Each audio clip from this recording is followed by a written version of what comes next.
마음으로 거룩하신 주님 앞에 찬양하며 나아가십시다.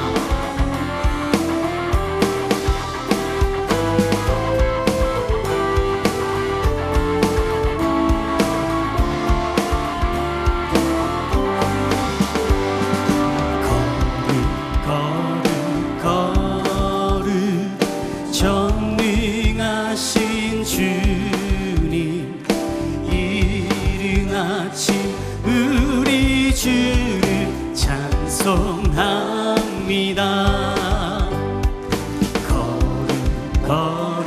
거룩 자비하신 주님, 성삼위일체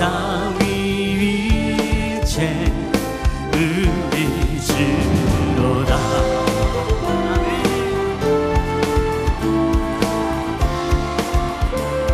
우리 목소리 높여 찬양합니다.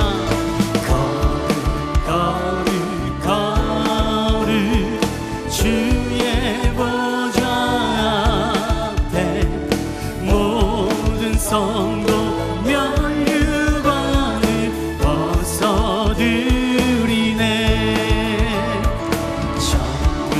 천사 모두 주께 굴복하니 영원히 위에 계신 주로다. 거룩 주의 빛난 영광, 모든 죄인 눈 어두워 볼 수 없도다. 거룩하신 이가 주님밖에 없네. 온전히 전능하신 주로다.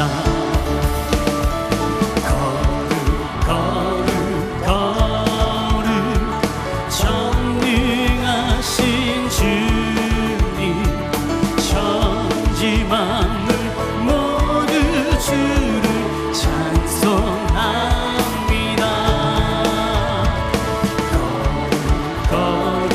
거룩 전능하신 주님, 성삼위일체 우리 주로다. 영원히 위에 계신 주로다. 온전히 전능하신 주로다. 계속해서 힘차게 마지막 날에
일어서 할렐루야.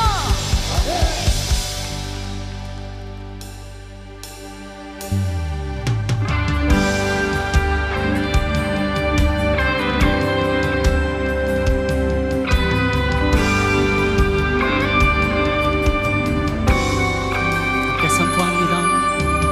모든 민족과 방언들 가운데 수많은 주 백성 모였네. 주의 보혈과 그 사랑으로 친 백성 삼으셨네. 주를 향한 감사와 찬양을 말로 다 표현할 수 없네.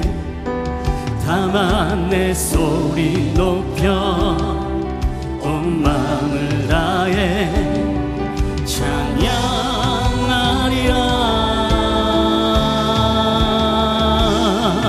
할렐루야 할렐루야 할렐루야 어린 양 할렐루야 할렐루야 주의 보혈 덮으사 모든 족속 모든 방언 모든 백성 열방이 모든 영광 모든 존귀 모든 찬양 주께 드리네.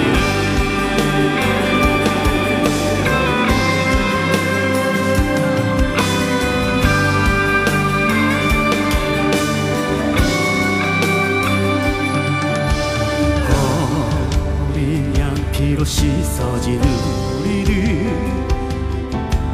주 앞에 서 있네. 주 이름으로 자녀된 우리 겸손히 구하오니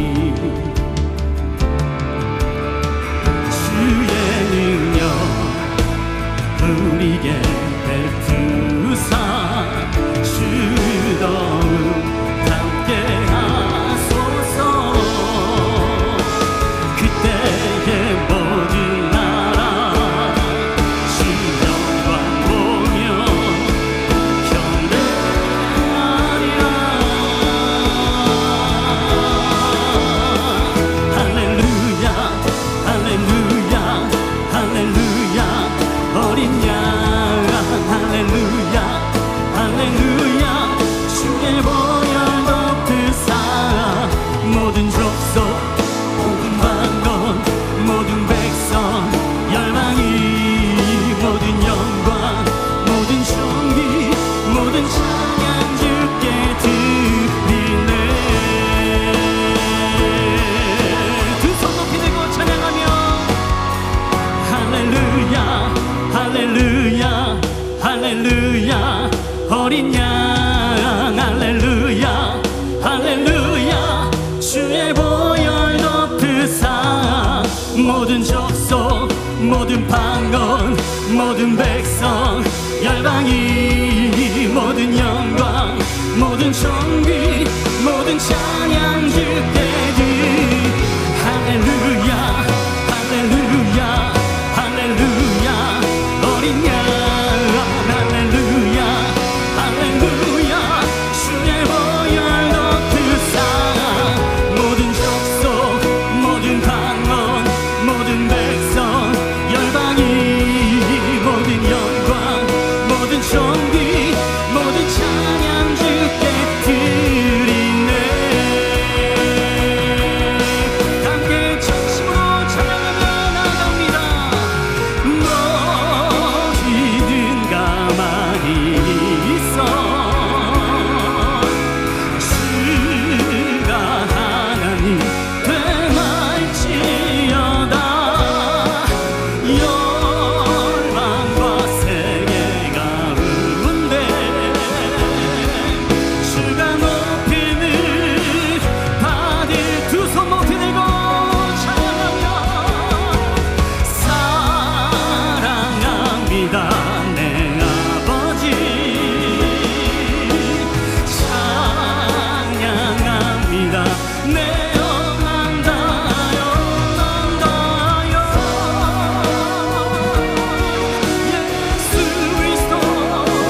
몇 해 전 한 청년을 만났어요. 잘 알고 지내던 청년인데 이야기를 같이 나누다 보니까 이 청년이 아주 포부가 크더라고요. 자기 어머니 아버지처럼 살고 싶지 않다, 그렇게 조그만 가게 꾸려가면서 째째하게 살고 싶지 않다, 자기는 사업을 해서 크게 성공할 거다 하면서 사업에 구상하는 그 아이템들을 저에게 막 나눠줍니다. 이야기를 듣다가 제가 물어봤습니다. 교회는 잘 다니냐고. 그랬더니 교회 나가지 않은 지가 좀 됐대요. 근데 정말 나가고 싶은데, 정말로 나가고 싶은데 상황이 여의치 않다고 그렇게 이야기하더군요. 그래서 제가 다시 권면했습니다. 결단하고 나가라고. 오랫동안 교회 생활, 예배 드리는 생활 쉬게 되면은 믿음도 식게 된다고, 결단하고 나가라고 그렇게 권면을 했는데 이 청년이 대답하지 않습니다. 그리고 계속 똑같은 말만 반복합니다. 목사님, 목사님, 저 정말 나가고 싶어요. 정말로. 그런데 상황이 안 돼요. 상황이 안 돼서 못 나가요. 정말로. 진짜, 진짜. 이렇게 막 얘기를 하는 거예요. 이야기를 다 마치고 돌아오면서 마음속 한 구석에 참 불편한 마음이 있었고, 또 이런 생각도 들었습니다. 자기 인생, 또 자기의 상황 하나 컨트롤하지 못하는 그런 사람이 어떻게 큰 일을 할 수 있을까? 어떻게 큰 일을 할 수 있을까? 그런 생각을 좀 해보았습니다. 여러분, 우리는 우리 신념 따라 살아간다고 생각하죠. 그런데 많은 사람들이요, 상황 따라 살아갑니다. 자기가 생각하고 자기가 결정한 대로 살아간다고 생각하지만은 대부분 사람들은 상황이 결정한 대로 살아갑니다. 자기의 삶을, 자기의 시간을 운명에 맡겨버린 사람들이 참 많이 있어요. 그런데 우리 크리스찬들은 그렇지 않습니다. 환경과 운명에 갇혀있는 사람들이 아닙니다. 우리는 환경보다 더 큰 사람입니다. 우리는 운명보다 더 큰 사람들입니다. 그래서 환경을 극복합니다. 환경을 초월합니다. 환경을 만들어냅니다. 기독교의 2000년의 역사를 한번 보십시오. 상황이 항상 안 좋았습니다. 항상 순환이 있었고 고난이 있었습니다. 그럼에도 불구하고 교회는 망하지 않습니다. 오히려 생명력 있게 자라납니다. 밟으면 밟을수록 그 뿌리가 깊어지는 그런 들풀과 같이 칼바람에 쓰러져도 또 일어나고 쓰러져도 또 일어나는 것이 바로 교회 아니겠습니까? 그러면 이 상황과 환경을 넘어서는 이 힘, 이 교회의 생명력은 어디서부터 오는 것일까요? 오늘 여러분들과 함께 마태복음 18장 12절에서 20절 말씀을 읽었는데요, 이 마태복음 18장 12절에서 20절 말씀은 참 독특한 배경이 있습니다. 예수님께서 제자들에게 하신 말씀, 특별히 교회에게 하신 말씀입니다. 교회는 이래야 된다, 이래야 건강하고 이래야 생명력이 있다라고 말씀하신 말씀인데요, 그런데 여러분 아시다시피 교회가 언제 태어났습니까? 예수님께서 십자가에 달려 돌아가시고 부활하시고 승천하신 뒤에 이 절망 가운데 빠졌었던 제자들이 예수님의 말씀에 의지하여 마가의 다락방에 모였을 때, 그때 성령님께서 임하심으로 말미암아 그들의 영혼이 달라지고 인생이 달라지고 생각이 달라지면서 그때 교회가 탄생하지 않았습니까?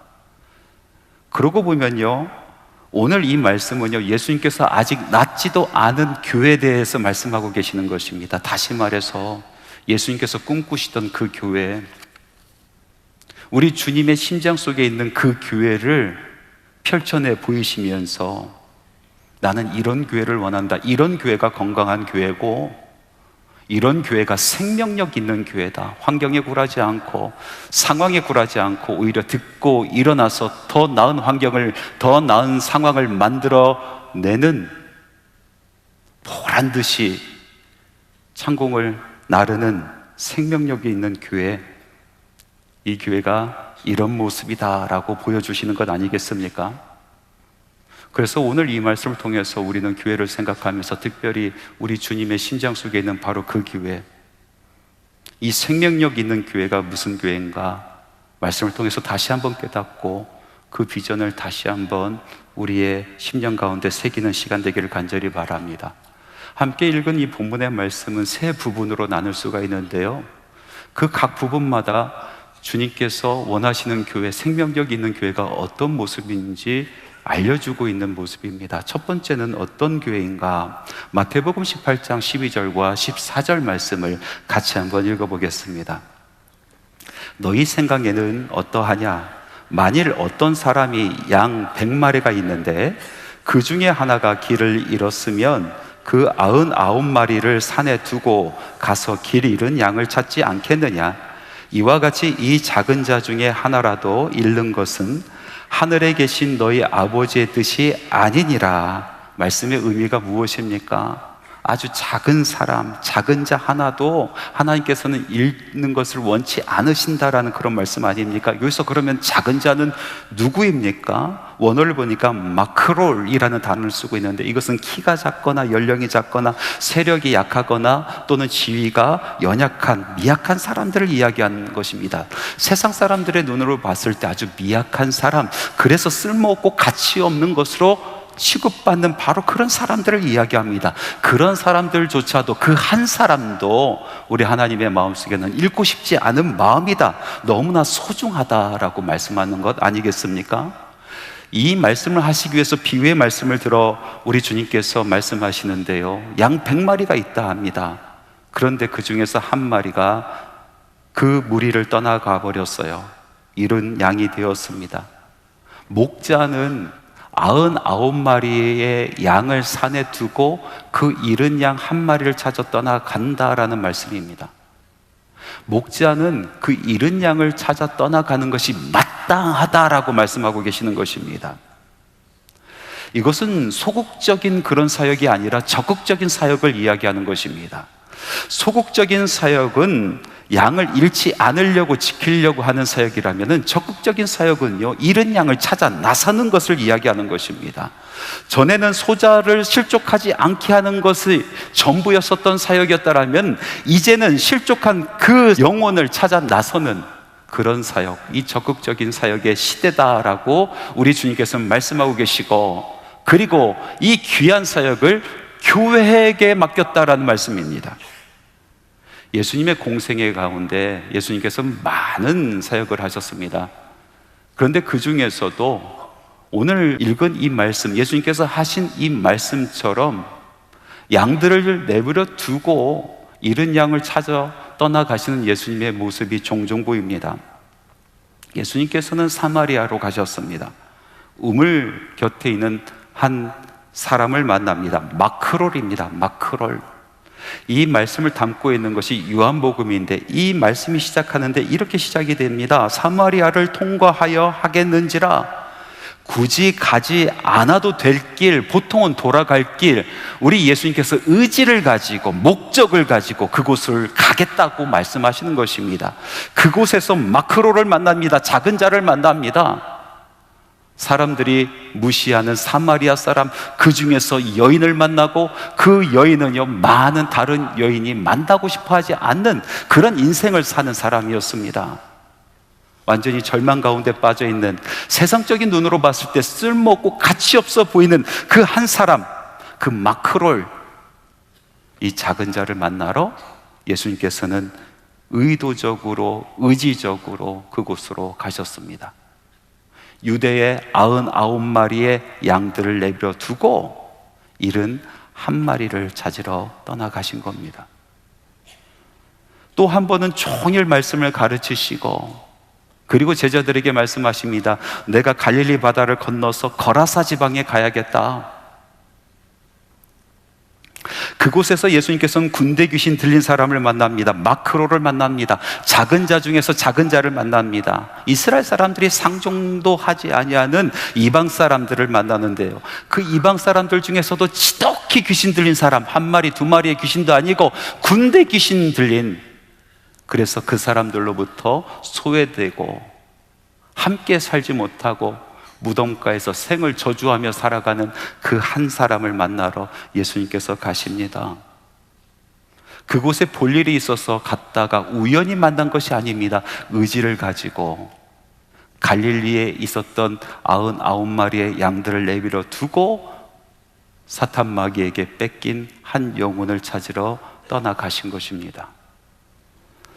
근래 들어서 이 에반젤리즘, 복음 전도에 대해서 조금 부정적인 생각을 가지고 계신 분들이 종종 있습니다. 종교의 자유가 있는데 왜 내가 믿는 신앙을 다른 사람들에게 권유하냐? 이렇게 생각하시는 분도 계시고, 또 어떤 분들은 복음 전도 자체가 이젠 큰 효과가 없다 하면서 회의적인 그런 생각을 가지고 계신 분들도 계십니다.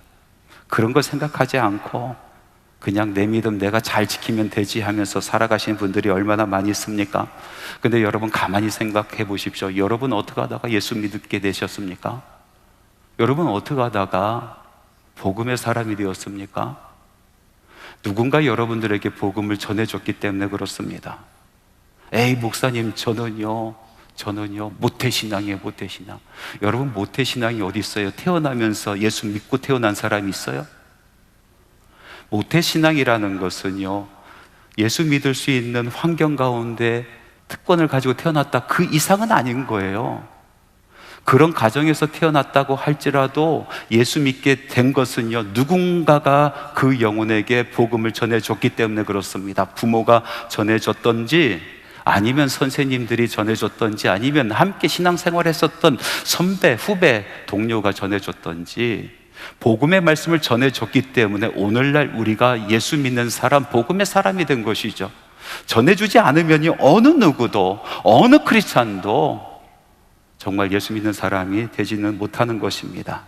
전해져야 믿을 수 있게 되는 것이죠. 그런즉 그들이 믿지 아니하는 이를 어찌 부르리요? 듣지도 못한 이를 어찌 믿으리요?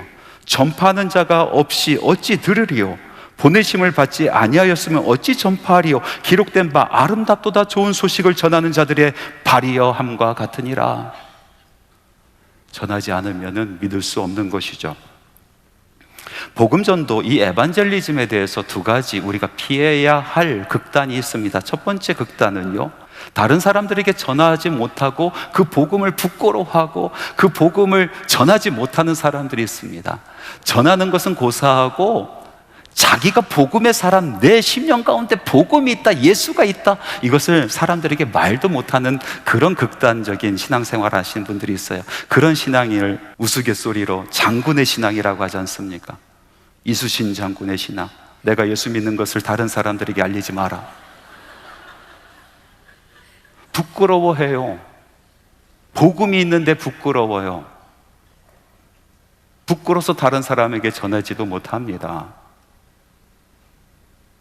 또 다른 극단은요, 지나친 열정을 가지고 있는 사람, 그래서 무모하게 복음 전도를 하는 사람들이 있습니다. 상황을 고려치 않습니다. 사람을 고려치 않습니다. 무조건 전하면 된다라고 이야기합니다. 그래서 무례를 범하는 일들이 많이 있습니다. 공격적으로 복음을 전하는 사람들이 있습니다. 그러다 보니까 이 아름다운 복음, 사람의 영혼을 살리고 그 인생을 살리는 이 복음에 혐오감을 덧입혀 버리는 그런 결과를 맞이하고 전도의 문도 닫히게 하는 그런 결과를 낳기도 합니다.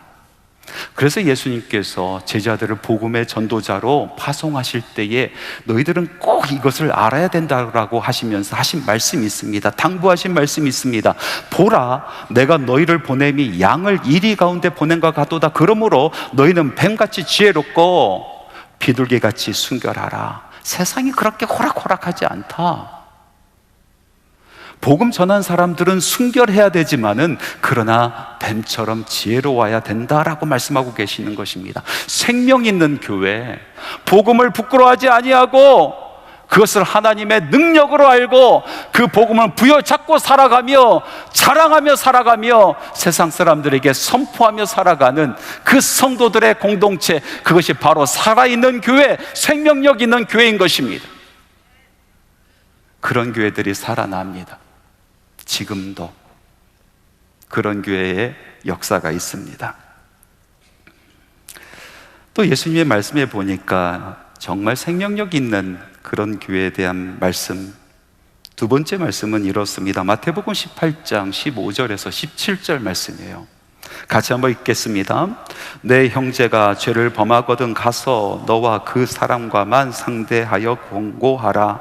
만일 들으면 내가 내 형제를 얻은 것이요, 만일 듣지 않거든 한두 사람을 데리고 가서 두세 증인의 입으로 말마다 확증하게 하라. 만일 그들의 말도 듣지 않거든 교회의 말하고 교회의 말도 듣지 않거든 이방인과 세리와 같이 여기라.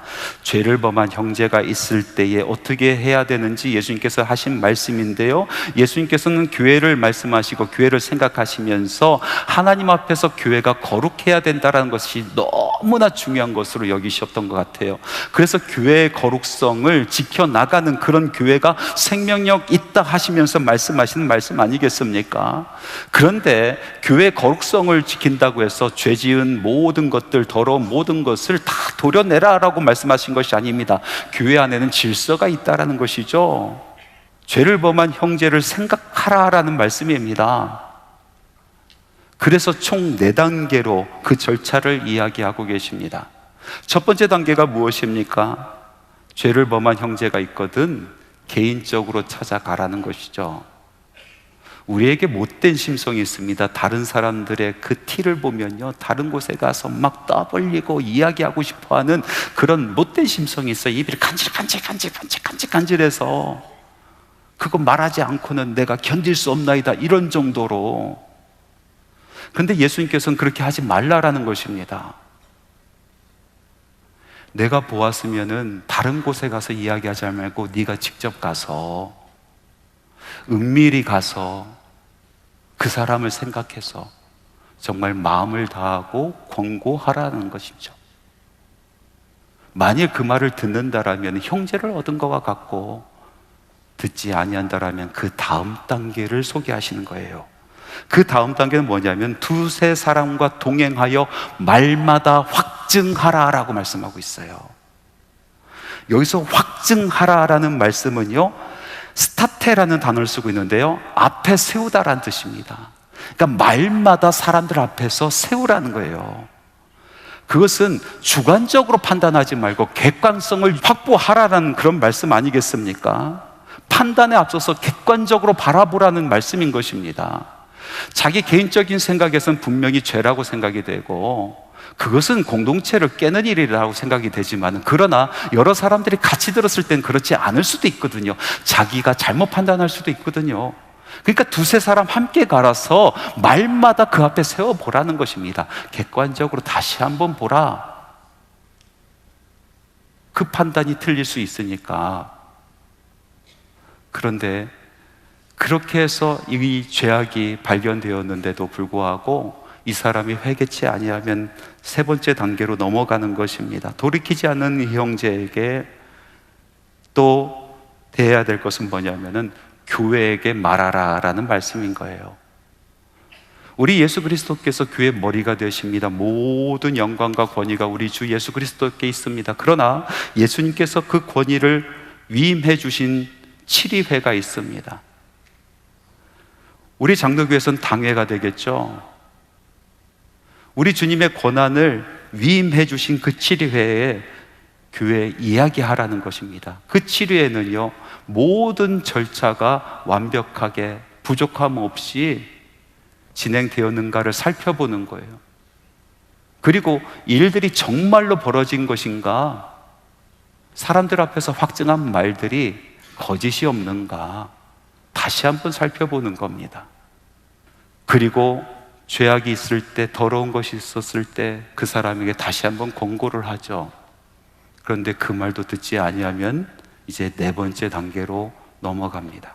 그것은 바로 이방인과 세리와 같이 여기라. 정죄하란 얘기가 아닙니다. 이제 너희들 손에서 떠났고 너희 공동체 밖에 있는 사람이니, 그러니 그 영혼을 하나님께 맡기라 라는 말씀인 겁니다. 교회가 거룩해지기 위해서 어쩔 수 없이 7위를 하는 겁니다. 공동체 밖의 사람으로 여기는 겁니다. 여러분, 사과 선물 받아보셨죠? 이 박스에 사과 선물이 있는데 그 중에서 사과 하나가 썩어 있으면요, 얼마 못 가서 그 상자에 있는 모든 사과가 함께 썩습니다. 아깝지만은 그 썩은 사과를 빼내야 돼요. 그래야 모든 것이 온전해집니다.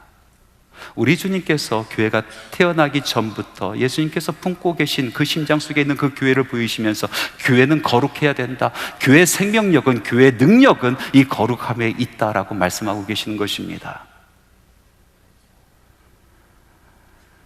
마지막으로 교회에 대한 이 말씀을 읽어보면서 예수님께서 생명력 있는 교회를 이야기하시면서 하시는 말씀은요, 기도하는 교회예요. 기도하는 교회. 하나님의 말씀 같이 읽습니다. 마태복음 18장 18절에서 19절 말씀. 진실로 너희에게 이르노니 무엇이든지 너희가 땅에서 매면 하늘에서도 매일 것이요 무엇이든지 땅에서 풀면 하늘에서도 풀리리라. 진실로 다시 너희에게 이르노니 너희 중에 두 사람이 땅에서 합심하여 무엇이든지 구하면 하늘에 계신 내 아버지께서 그들을 위하여 이루게 하시리라. 예수님께서 교회에게 천국의 열쇠를 맡겼다라고 말씀하고 계십니다. 이 천국의 열쇠의 시작은 무엇입니까? 바로 기도입니다. 기도의 권세를 우리에게 맡겼다라는 말씀입니다. 기도하면서 영혼을 위해서 기도하고, 그리고 맡겨준 이 땅을 위해서 기도하고, 주님께서 맡겨주신 내 나라 내 민족을 위하여 기도하고, 교회를 위해서 기도하는 엄청난 권세가, 이 천국의 열쇠가 하늘에서 매면 하늘에서도 매이고 하늘에서 풀면 하늘에서 풀릴 수 있는 이 엄청난 권세, 기도의 권세가 교회 안에 있다라는 것입니다. 생명력 있는 교회는 기도하는 교회입니다. 생명력 있는 살아나는 교회, 정말 어떤 상황에서도 딛고 일어날 수 있는 교회는 기도하는 교회입니다. 귀신 들린 어린 아이의 그 귀신을 쫓아내지 못했었던 제자들이 예수님에게 은밀히 찾아와서 물어봅니다. 예수님, 왜 우리들은 귀신을 쫓아내지 못했습니까? 그때 예수님께서 뭐라고 말씀하십니까? 기도 외에 이런 유가 나가지 않느니라 라고 말씀하고 계십니다. 무슨 뜻입니까? 기도 외에 이 더러운 영을 쫓아낼 방법이 없다라는 말씀입니다. 기도 외에 영혼을 해방시킬 힘이 우리에게는 없다라는 말씀입니다. 기도 외에 우리의 발목을 부여잡는 이 사탄 마귀의 권세를 이길 힘이 우리에겐 없다라는 말씀 아니겠습니까? 그래서 심지어는 성령님께서도 우리의 기도를 도와주시는 것입니다. 말할 수 없는 탄식으로 우리의 기도를 도와주시는 것입니다. 이와 같이 성령이 우리의 연약함을 도우시나니 우리는 마땅히 기도할 바를 알지 못하나 오직 성령께서 말할 수 없는 탄식으로 우리를 위하여 간구하시느니라 말씀하고 계시는 것입니다. 세상을 보십시오. 세상이 탄식하고 있습니다. 피조물들이 탄식하고 있습니다. 성도들이 탄식하고 있습니다. 교회가 탄식하고 있습니다. 성령께서 탄식하고 계십니다. 탄식이 무엇입니까? 하나님 앞에 나아가면서 울며 불며 하나님의 이름을 애절하게 애통하게 부르짖는 것, 바로 그것이 탄식이라는 것입니다. 우리가 기도할 바를 알지 못하여 성령께서 우리의 기도를 도와주신다고 하셨습니다. 탄식하시면서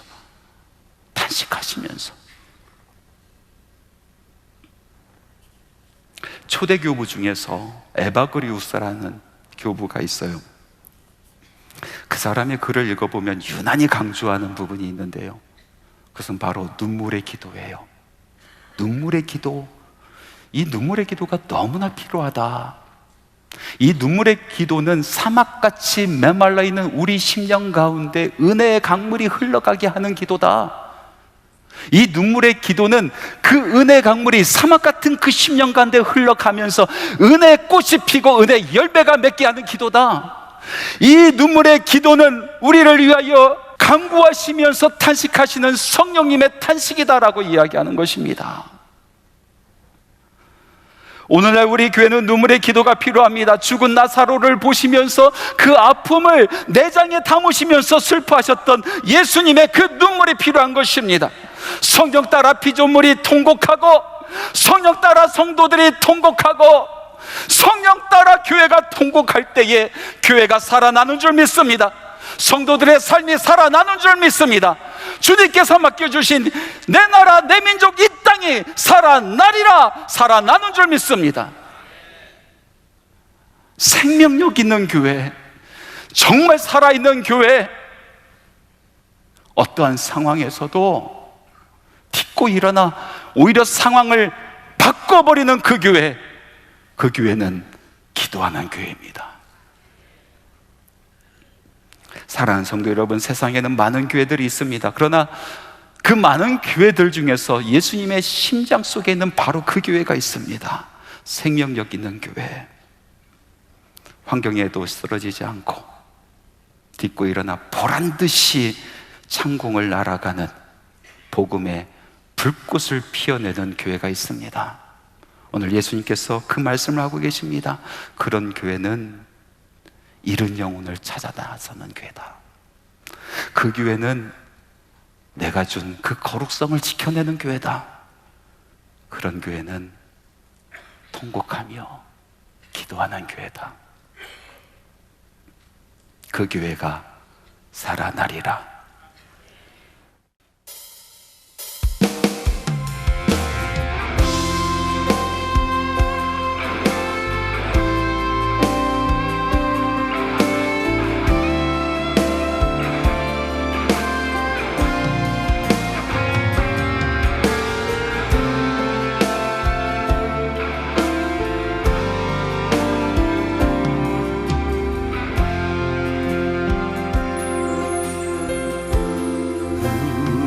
우리는 주의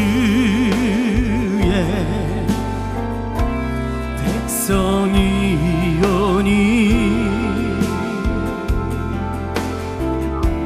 주의 그 큰 일을 선포합니다.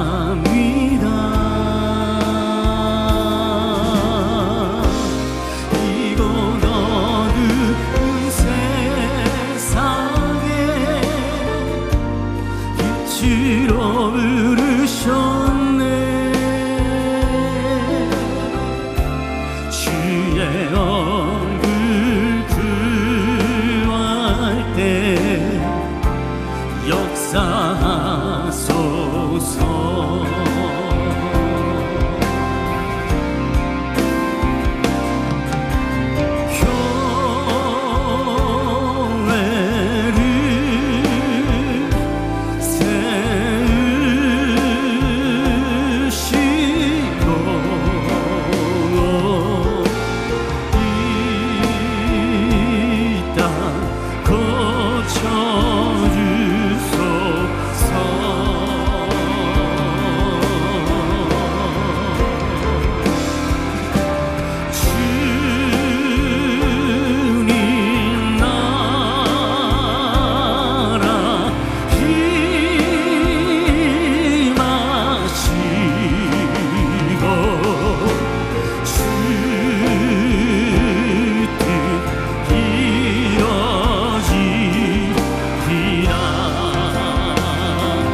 예수 그리스도의 은혜와 하나님의 사랑하심과 성령님의 교통하심이 우리 주님께서 가슴에 품고 심장에 품으신 그 교회를 사모하고 그 교회를 위하여 헌신하기를 다짐하는 주님의 사랑하는 자녀들의 발걸음 위에 그 손과 발이 하는 모든 사역 위에 지금부터 영원토록 함께 하시기를 간절히 축원하옵나이다.